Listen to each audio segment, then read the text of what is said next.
Hi, everyone. This is Hannah Hanley, and I'm joined by Nate Ganna.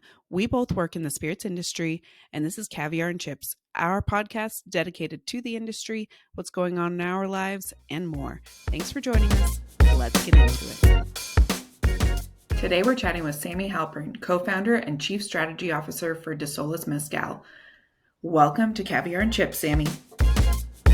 Super excited to be here. Thank you guys for having me. Happy to continue the conversation of all things agave spirits, but specifically our beautiful mezcal. So very happy to be here. Don't have any caviar or chips, so we do have mezcal. I usually don't I have like caviar that. either. Nate always That's all has the right. caviar. He's out here living the fancy life. I live the suburbs life, Sammy. Welcome. Tell us a little bit about it yourself. Tell us about your background and give us an intro to Desolas. Well, I guess quickly on me is I'm very much an industry baby. I started, my first job in this crazy industry was I was selling, high velocity and low velocity wines to public liquor stores and um, just kind of made my way, through the distributor, got recruited to a supplier, which is Moët Hennessy. I worked for Moët Hennessy for about 5, 6 years, and I got a chance to be a part of the team that started an amazing whiskey company called Blue Run Spirits. From there, I joined Desolas Mezcal. Desolas was started by a female who's been in the industry for I think it's 16 years now. I don't want to age her too badly, but she's a beautiful mind in this industry, and she started on a different path from me. Her name is GG Mirvis. She started this project on her own, and her goal was effectively to bring just clean Mexican spirits to the United States that weren't being offered at the time. Right at the time that she started this project, a lot of mezcal was, the bigger two, three brands effectively, and it was all Espadin from Oaxaca, which has its own kind of flavor profile and its own kind of like niche following. I would relate it to a highly peated Scotch. There's the Ardbeg lovers of the world. They live and die by their Ardbeg, and you're not really going to get them to drink an approachable style of Scotch, but that's very much what we are. We're a very light mezcal comparatively. We're grown in San Luis Potosí, Mexico, which neighbors Jalisco. And we use all of the traditional methods from tequila making to make a mezcal. The reason that we're a mezcal and not a tequila is because we're from a different agave plant and from obviously a different region outside of Jalisco. And without getting like too deep into it, that's kind of who we are. What differentiates Desolas from any other mezcals, and also tell us about you're launching right now. This is a big time for you. Well, what really makes us different is that we're focusing on the Salmiana agave from San Luis Potosí. I am a very firm believer in trying to keep things as simple as possible, especially in this kind of crazy world right now where you have people educating themselves like super deeply, which is a beautiful thing. And with mezcal, things can kind of get confusing, especially with different agave plants, different varietals, different terroir, and we're trying to keep it as simple as possible. So we have a Blanco that we've had in the market for about 4 years now, in the US and also in Canada. We were Oh, named, wow. yeah, we were named the Mezcal of the Year last year from the Tasting Alliance, which I know kind of combats you a little bit, I think, Hannah, because you're It's with fine. another big awards group. We know, But yeah, we they're know Amanda. We're fine. We're Yeah, good. all right, sweet. So they're very prevalent and relevant, I would say, right? Everyone knows the San Francisco Spirits Awards, everyone knows the New York International Spirits Competition, and to be named the Mezcal of the Year with our Blanco last year was like, kind of game changing for us, right? We were single SKU mezcal, we're still very much a little guy. Um, and it leads into what you were just alluding to, Hannah, is what we're releasing. And it's something that I've been working on since I started with the brand about 2.5 years ago. And it's aging our Blanco and evolving it. And that's what we are releasing officially is a 6-month-old Reposado that will come in at 96 proof. Our Blanco is 80 proof. And then this Reposado is 96, meant to kind of just give you the really full flavor of agave and combat that barrel note. But yeah, we're releasing a Reposado Mezcal. What does the market look like for you? Is that You're Florida based, right? I'm a Miami boy. Like it's in my blood through Miami. and through. Never leaving. I love it. Okay, Yeah, I've never been to Miami. It's like one of the come on only down. major cities I've never been to. I gotta go. I gotta It's go. beautiful. I I'm gotta come looking live at my like life. blue waters and beautiful everything, and I got videos of people in the snow this morning. So Yeah, it's weird. Snow is hitting. Snow is hitting. It's Yeah. that time of year. yeah. Nate's in So Nashville, so he gets like mid. I don't know. you get all 4 seasons nonstop. So Sam, have you always been in Miami for everything, or have you been across different parts for all the different projects? Because I know you're with Blue Run, and I saw we had a lot of mutual friends, and I would assume it's based on the fact that you were with Blue Run before. Do you spend a lot of time in Kentucky and in Guadalajara and all those like different places for this project or for every project that you're in, or how does that work? So before Blue Run, I helped manage a region for Moët Hennessy. I was in like the Oh, very Southeast cool. region. So I got a little bit, outside of Miami, right? I did leave the 305. It hurt a little bit, but I still did leave. So I got some experience with traveling with work. With Blue Run, it was a whole different level, right? Like our first year, we sold, I think it was 894 cases. That's six-pack cases. And that was pretty much just with marketing and, not having to leave. After that, we Right. released and that was when we released our 13.5-year-old single barrel, our Yep. super high-end releases. And after that, we had planned on, obviously evolving and growing in a distribution network when we had our two everyday SKUs. And when we launched a new market, I was a firm kind of fighter, especially with Mike, because Mike and I battled. We had our own internal battles, but I was a really firm believer in touching the market, meaning that someone from our team, and it ended up being me, especially as we launched, would go there and shake hands and meet the sales team, meet the people that were gonna like be, effectively selling our brand day to day, and to learn about the product from, someone who really cared. So every new market we opened, we ended up opening, I think, 28 states while I was under the realm, I would say. And then also two provinces in Canada. I went and I made sure that the sales team, again, met one of us, tasted with one of us. I got to shake their hand, and that was really important for me. Well, probably especially coming from the southern side, you could see what brands did it right and what brands didn't do it right in launching also. That always helps. I guess quoted, well, not quoted, but I guess officially as our business, I'm our chief strategy officer. And what it is, I'm Gigi's right-hand man. Gigi is very much the face of our company. She handles the majority of our marketing and brand decisions. But for me, I'm strategic, I guess, in a certain way. Let's call it brand building, and a bit more sales driven than she is, just because of my background. I don't Sure. really like to, it just kind of happens. I'm not. It's funny. I had a conversation this weekend. I'm not a salesperson by any means, but just having a conversation, I just happen to be selling, which is interesting. And that someone told me this over the weekend. Um, The best kind of and salesperson, quite That's a honestly. good sign. Yeah, you must be Yeah. really good at it. You must be passionate. we That's a made a really good placement over sign. the weekend, and I just went to my friend's dinner at this new restaurant here in Miami, and the guy was, he's like, "I'll take it in without even tasting because I can tell how passionate you are," which I thought was pretty cool. That's a great sign. Just one quick thing. I see a bunch of bottles behind you. I'm super Yeah. curious as to the different varieties you have there. Also, the So I bottles line are these. beautiful. Let me Yeah, they're see, because I stunning. know we got some people on video. I line these up kind of strategically, obviously, behind me so we could have this conversation.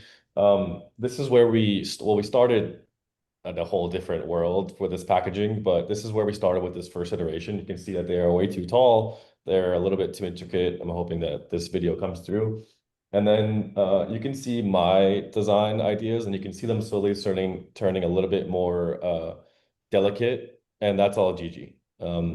We had a famous Mexican artist help us with the designs of these bottles. The difference actually is, so all the white bottles are Reposado that we're launching. This is a 6-month-old Reposado. This will be in all of our markets distribution wise, and also available on our website. If we're not in distribution in your state or your home market, we can ship to, I think Amazing. it's 40 states we can ship to. Mhm. And that's what's released right now. We're actually releasing it this week officially. Product has landed at our distributor, so we can officially kind of say that. And then the next thing, the black bottles that you're seeing are fully my baby, and Ooh, I would say fully my representation of Shaylin Gammon from Blue Run. She taught me everything about barrel age, barrel influence, microclimates, and I didn't really know those things. I did, but I didn't. But these are fully a baby of the knowledge that I learned from Shaylin. And these are two separate single barrels that were a part of our first kind of test run when I first started with Desolas. Uh, and they are bottles that were actually the first thing that we entered into barrels. We took our Blanco that we have won all these awards in, and we put those into barrels. We started tested different styles of barrels. With mezcal and tequila, you can age in different barrels, I guess, let's say, right? It could be French, it could be American, it could be Mexican, it can be any type of oak. And we landed on, and it's obviously tequila does this all the time. It's ex-bourbon barrels. So it's the easy, and then, coming from the bourbon world, kind of funny, but so they're ex-bourbon barrels. I purposefully put these barrels, there's two of them in different areas of our aging facility. It's our version of a rick house, I would say, in Mexico. And so you have one barrel that was at the bottom of this warehouse, and you have one barrel that was at the top. And then each of them create their own like microclimates. And the same thing with whiskey, right? No barrel can ever taste exactly the same. And so these are 31-month-old añejo wow. single barrels that are both from kind of different areas of our warehouse. How I love that you're cool. doing a single barrel program. I think more people need to do a single barrel program, especially in tequila and mezcal right now. I think that's going to be all the rage, and you seem to be ahead of the curve by doing that. So congratulations. It's funny. I got emotional the last time I talked about this, so I'm gonna try to not get emotional. But to do something for the first time in this industry is very rare, I believe. And we officially can say that we are the first ever Salmiana agave mezcal from San Luis Potosí that has ever released an age statement. So meaning Reposado is the first of its kind, and these single barrel añejos will forever be the only and the first ever to ever do this. That is so cool. We love when That's people get yeah. emotional. By the way, No, it's that's so amazing. And it's cool. the passion you Yeah. show, and I think the world that you're going to expose, especially in a really difficult time in spirits, that people are going to see what you guys are doing, and it could make a huge difference for you. So congratulations. Thank you. Who is your distributor? What's a loaded question? Oh. It depends on the state. Sure. Yeah. We have a couple of boutique distributors per market. In Nashville specifically, we have a group called Tennessee Crown. But in Florida, for instance, we are with Southern Wine Spirits. It's funny. Someone asked in the last podcast I did, I guess I won't get names, but they asked me like, how come you guys aren't in more states? And the real answer is that I don't think that we are ready yet. I would rather, build our real relationships in the markets that we're in, and we're in 7 markets in the US. I want to go deeper within those markets and build real relationships. Then, if someone said, hey, we'll bring you to 20 new states, well, I can't go to 20 states and we can't have people in 20 states. We need this brand it's a longevity brand. This is a longevity play. We want to be in this game for a long time. We want to build this, and we're partnered with the family in Mexico, and again, we want to build this the right way. What states It's do really you smart. feel are extremely important to you? I mean, Texas is an easy answer. You're connected to Yep. Mexico. Sure. So Yeah. we've actually slowly turned that state into our biggest, which is a huge notion to obviously our distributor, right? Southern is a huge part of that. But also, we hired an amazing woman. Her name is Naomi Bombardier. She came from a tequila, like a boutique tequila brand, but she's done such an amazing job of being a brand representation for us and a brand manager for us in the state of Texas. And if I could copy and paste her in every single state in the US, I really would. And as we grow, Yeah. she'll be responsible for regions and it's almost kind of hard to like bring her out of that market. So we'll see kind of what happens, but she's been unbelievable and we're really building Texas super well. It sounds like you're scaling really in a smart way and an appropriate way. My background, I worked at a distillery and we went really fast, very, very quickly. And I would say there were some, mistakes made along the way. And it's like, of course, there's always mistakes made in everything that we do, but like ultimately, it's a very cash flow heavy business, as you know. It's like so going deep into a market, I feel like is always the strategy that I would recommend. Yeah, I mean, it's funny. On paper it makes sense, but then you have investors and you have Yeah. people that are like, hey, how come we're not here yet? How come we're not doing that? And it's tough to, I mean, effectively just tell them to shut up and like, let us do our thing. Yeah. Because you're using other people's money. And I mean, I get to say officially, like I've invested a lot of money of my own capital into this Yeah. project. Obviously investing a lot of time into this. I don't make a dollar right now. I'd rather pay my people to make sure that, we're building this again the right way. And, until we get, I guess, a much larger check or someone to kind of help us out on a bigger way. That's just the way that we're going to build a brand, just very family oriented. We have a gentleman in New York that does really well for us, and we gave him a small piece of equity, and just that he got emotional on our phone call, and I was like, he's just done a great job for us. He's been a great ambassador for the brand and just done a great job, and we really wanted to do that, and why not, right? Like what am I going to hoard? We're going to hoard it all just for us, Mhm. and Yeah. that's not really what this is about. Yeah. As you guys are thinking about scale and growth and all of those things, are you fundraising right now as a company? I mean, the answer is always, right? Sure.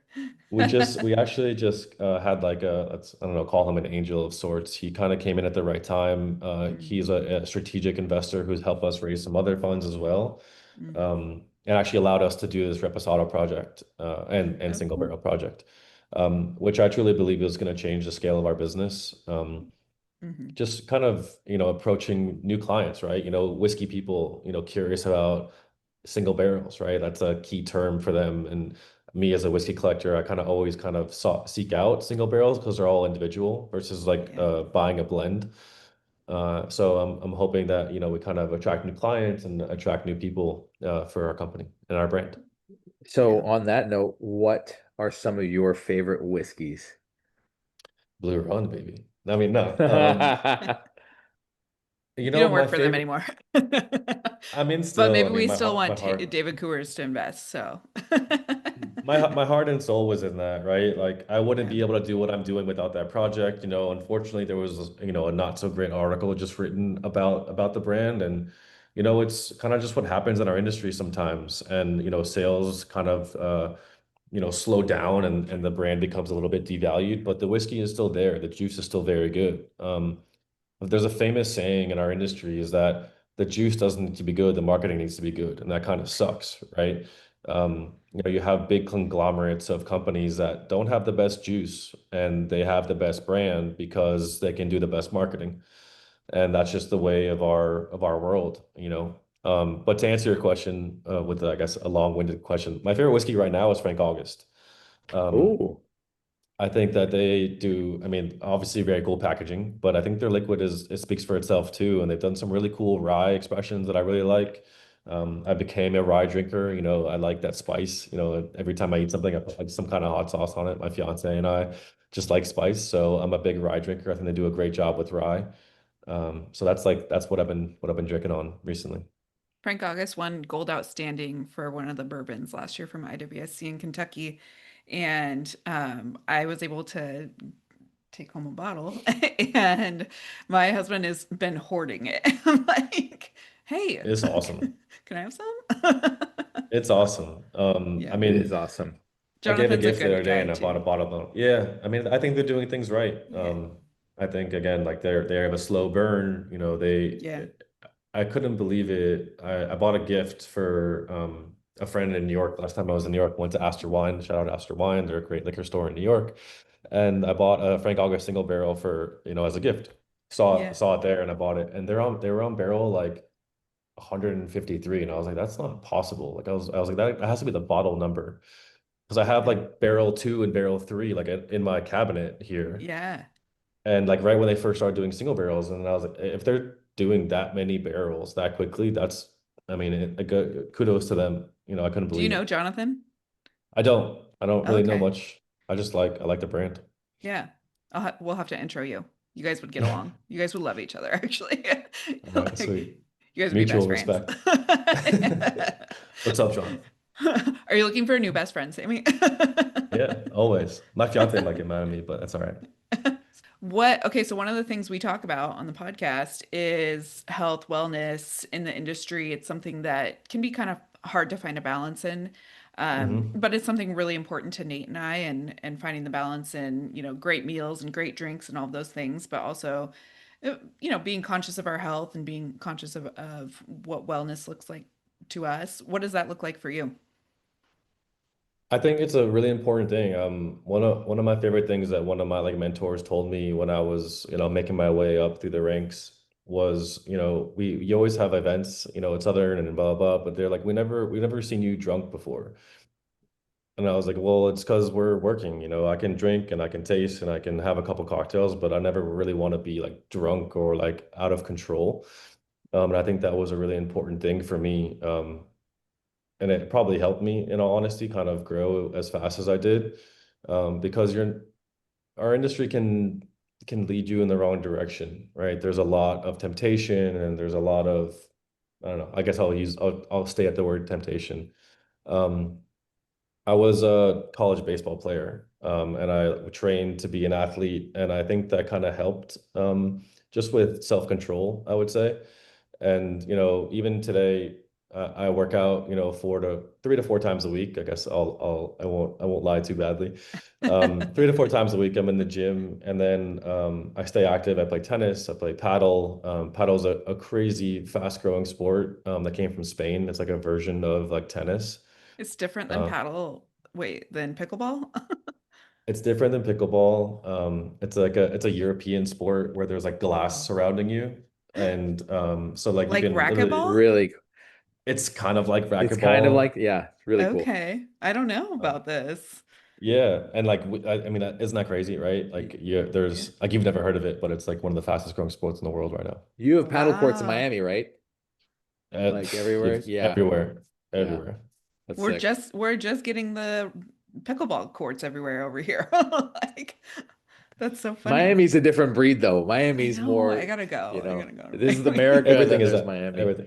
Everything's outside here. I mean, even during the summer, I played during the summer. I mean, we made sure we played early enough, or else we would maybe die of heat exhaustion. But Yeah, wait, is it like a greenhouse? it can be I'm indoors. gonna stop. We definitely have indoor court. It's one of the coolest sports, and it's very like racket sports in general are really good for your heart. I guess I Right. can plug that, because of like the peaks and valleys of like the way your body moves and Oh, how quickly it all okay. happens. So I think that'll be something that I'll keep as long as I don't get hurt. Well, and knock on wood. Um, tennis, paddle are super important. I right before I called, my friend asked me if I want to play paddle tomorrow, and I'm like, yeah, man. Always. Uh, yeah, because it That's awesome. replaces the weightlifting, so that's always nice. Anything to replace cardio over here. Like, I don't want Yeah, to do 100%.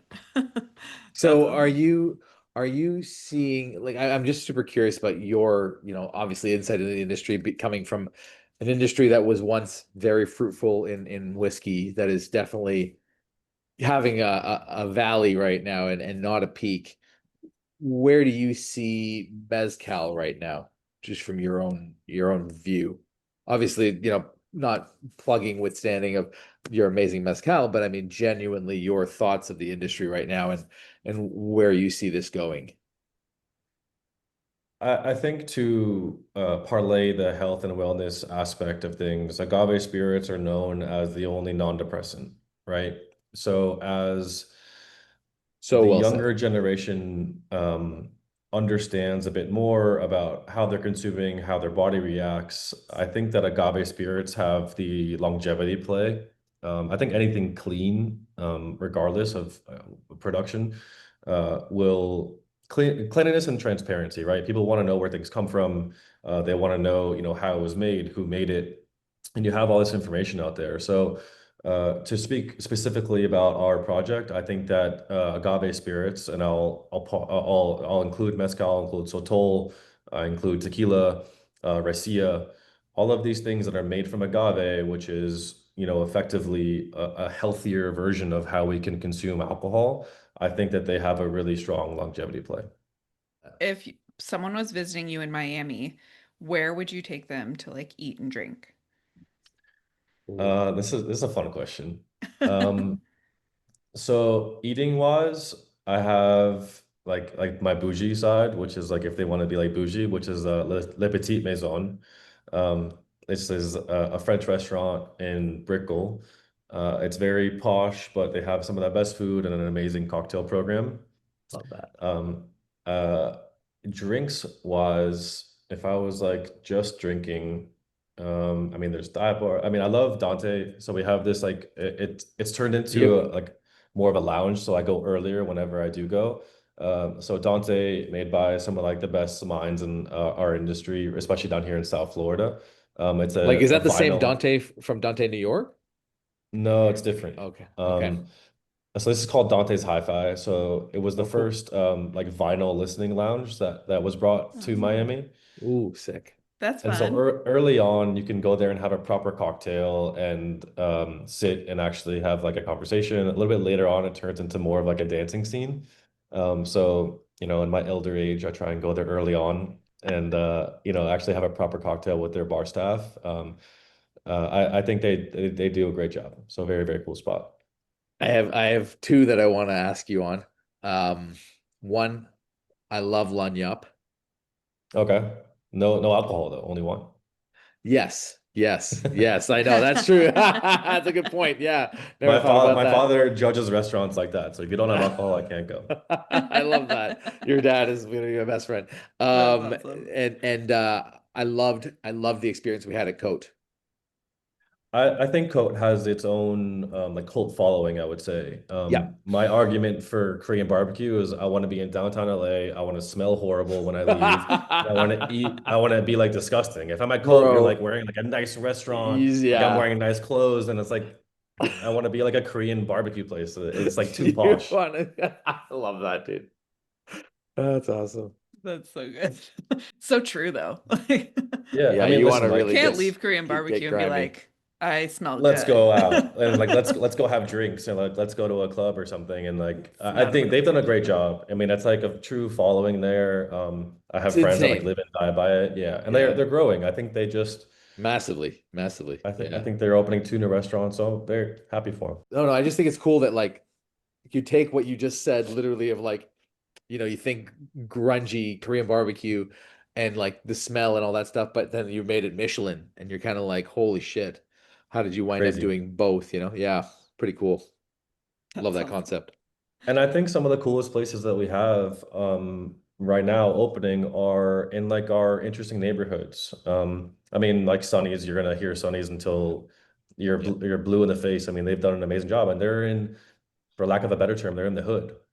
Yeah. They're in a very underdeveloped area of Miami. They're in Little River. Barbucci just opened up down the street from Oh, them. wow. Super, super cool spots to go to that are in weird areas. And then the Grove.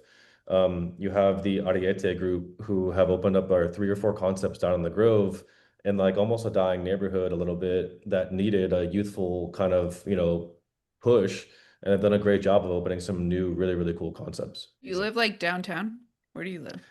I live in What is Edgewater. I Edgewater? grew up Okay. in Surfside. For those of you who kind of know Miami, I grew up in Surfside, and now I live in Edgewater. And yeah, that's where I'm at. And your folks are in Miami too? My parents are still in my childhood home in Oh, Surfside. I love that. That's Yeah, awesome. I think they celebrated 36 years together this year. Cute. Wow. Yeah, they haven't killed each other yet. They must have Not had you yet. young. Yeah, that's awesome. Yeah, Yeah. I'm actually gonna, if you don't mind, I have an upcoming agave spirits tasting, and I'd love to actually use this bottle in that if you'd be up for that. It's actually ironically in Canada please. too, And I know that you have a couple of the key markets in Canada, and that's just where one of this tastings is going to be at. So if that'd be okay with you, I'd love to do that. Well, why would I ever stop you? No, don't do that. The only thing I Don't would do say is, it. I mean, do you have a Blanco also to be able to taste them side by No, side? I do not. I do not. No, I didn't Okay. even think about that. Yeah, if that's possible, I'd love to do a side by side. I think the crowd is a crowd that's very passionate about agave spirits, and we're doing some amazing stuff in there as well, including a little bit of G4 in Fortaleza. So I think this would be a pretty cool situation to have Desolas come in, and obviously it's not going to be on the end of the tasting, you know, between this and I have another one, Palomo, that I'm going to be doing this with, but I think it'd be a good compare and contrast between that and you guys. So yeah, I'd I love to do mean, that. to be said in the same breath as G4 and Fortaleza, I mean, Yeah, obviously, how can I say no? absolutely. Love that. No, it's very cool. I'm excited. I got like a real sample bottle. That's Nate got like, oh, you You guys have got one the too. OG stuff. See, that's what I Liquid, and need. Nate got like the actual packaging, of course. You have a good Love PR this team. thing. Thanks. Did you get a sample of the single barrel, either of you? Don't believe so. No. No, All right. no. Like we've sent I mean, probably like 20 to 30 boxes out, and it's tough to kind of keep track of what's in them. Yeah, of course. That's Of course. fair. Yeah, of course. Well, your And we'll PR be team did a great entering job. your awards this year. We Yeah, haven't thank done you. it. We haven't done it yet, but we're gonna do it this year. We do. We judge mezcal and tequilas in London in May. So we do North American whiskeys and RTDs in Kentucky, and yeah, I've been trying to get the tequilas and everything too, but not yet. So It's all right. Wow. Well, I know I don't know if we did our Blanco a couple years ago, but we're expanding. We're doing, like, obviously we're focusing on 5 big awards this year for yeah, the Reposado. yeah, Might even be 4, but I know that you're definitely on our list. Not to shamelessly plug you, but yeah. Thank it's you. No, honest. that's great. We IWSC is the most elite global competition, and I Hmm. think we're growing it in North America for sure. This will be our third year judging whiskeys in Kentucky, and it's definitely growing, definitely getting a lot more interest, which is fantastic. And we have some awesome judges. I mean, the tequila and mezcal judges are fantastic. Um, if Gigi's ever interested, or if you're ever interested, we're happy to send you through that process as well. But it's a it's a Nate's judged the whiskeys. It's definitely a different stylistic approach to most competitions, I would say, judging in London.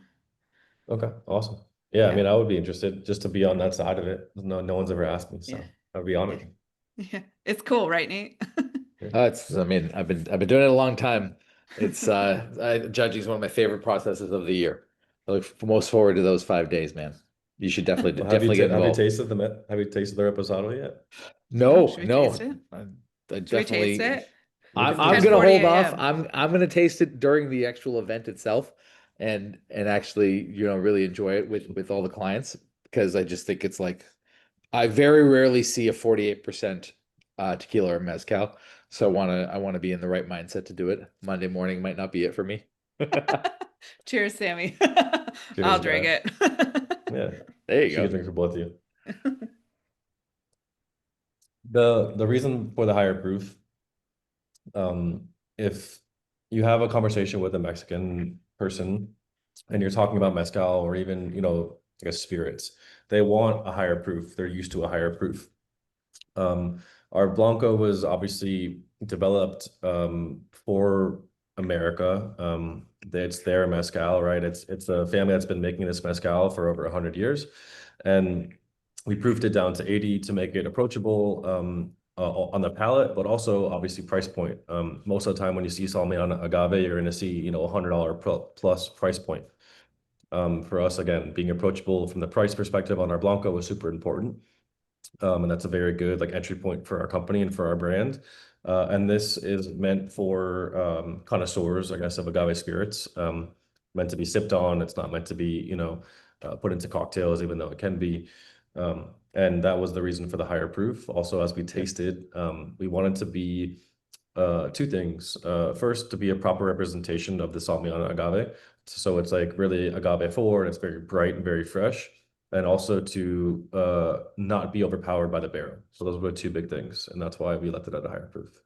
It is Love really that. good. I can't even tell that it's over 90 proof or that it's 96 proof. It's very, very Love smooth. You that. don't get that like heat that you do a lot of times. It's fantastic. One of the cooler things to do, I mean, when we present to, Yeah. let's say, a new restaurant that just opened and we go and do a training, it's like what we really do when I start, I swear, is I ask who in the room hates mezcal. And there's always one or two people. They're like, I hate it. They're like, all right, cool. Come up here. So we bring them up and make them just smell it. Like, just smell this. It's gonna smell a lot different than what you're normally used to, and take a small sip. And then we ask, I mean, like, what do you think? And like 9 times out of 10, they're like, this is amazing. Like, this is so much different. I love it. And then the other person's like, all right, I can drink this. And Yeah. if I can get them to, all right, I can drink this, then that's a win. So if the other 9 people love it, then that's even better. Well, I can definitely drink this. Yeah. It's delicious. Yeah, I'm excited for you to pour it for your group. Yeah, I They're gonna can't be wait. This is gonna be obsessed. fantastic. Yeah, They're this is gonna gonna be like very it. cool. They're gonna be Yeah, obsessed. we do something where at the end of the day, you get to pick your favorite spirit, and you kind of draw from a hat, and you get to pick your favorite one, and then the person that wins gets to take their favorite bottle home. So, we usually only finish about half a bottle generally in a tasting. So I think people are going to be really excited to have something like this. I can't wait. Is it based in Canada because it's a Canadian like group or? Yeah. This one's based in Canada. It's a usual holiday tasting that I do, and it's for a group of 20 guys and girls that are, like I said, tequila and mezcal fiends. So I'm pretty excited here. Nate does Awesome. lots of private tastings for groups, corporate, all kinds of people who are like, they just want to hang out with him. And so he brings like That's fair. some good stuff and walks them through tasting and they all hang out and have a good time. So, Yeah, Which this which is part of super cool. Canada? Vancouver. Vancouver. So that's in British Columbia. Yep. Good So call. we are in BC. You are. Okay. Amazing. We're in Um, Alberta and BC. Okay, fantastic. I will definitely be looking out for you guys, especially knowing that, the Canadian market's gone through a lot of really, really difficult stuff right now. Yep. One, obviously the strike, two, no American spirits at the same time in the same province. So you guys are coming into that market at a really good time, and I think people will love this. So I'm very excited. Just thank you guys very much for having me. If you Thank guys you. people who are listening want to follow our journey, we're Desolas Mezcal on Instagram, Desolas Mezcal on LinkedIn, all the above. So thank you guys for having me. that was gonna be my last question. How does everyone find you? That's always my last Instagram is kind of question. the easiest thing if you are legitimately like if you're texting or DMing on Instagram, it's either me or GG answering.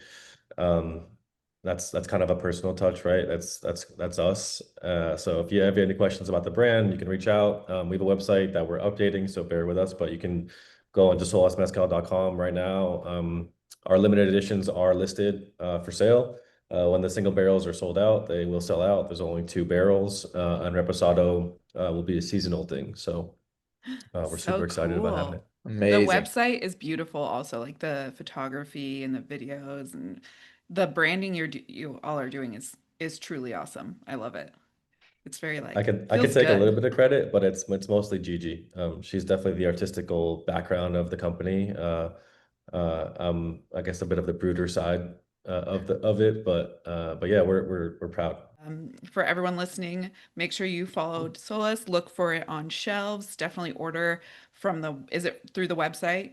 People can Yeah, order? directly from the website, ship it right to your Okay. doorstep. And is that where the single barrels will be released on the website? Yeah, they're actually available. I think as of this morning, they're on there. Oh my Oh, gosh, that's congratulations. fantastic. Okay, so everyone go order a single barrel bottle. I'm gonna go on and order one. And in the meantime, let us know what you think and be sure to follow Sammy and follow the journey. Thanks for joining us for another episode of Caviar and Chips. Thanks, Thanks so much, Sammy. guys. Thanks, Sammy. Thank you. Love ya. Bye.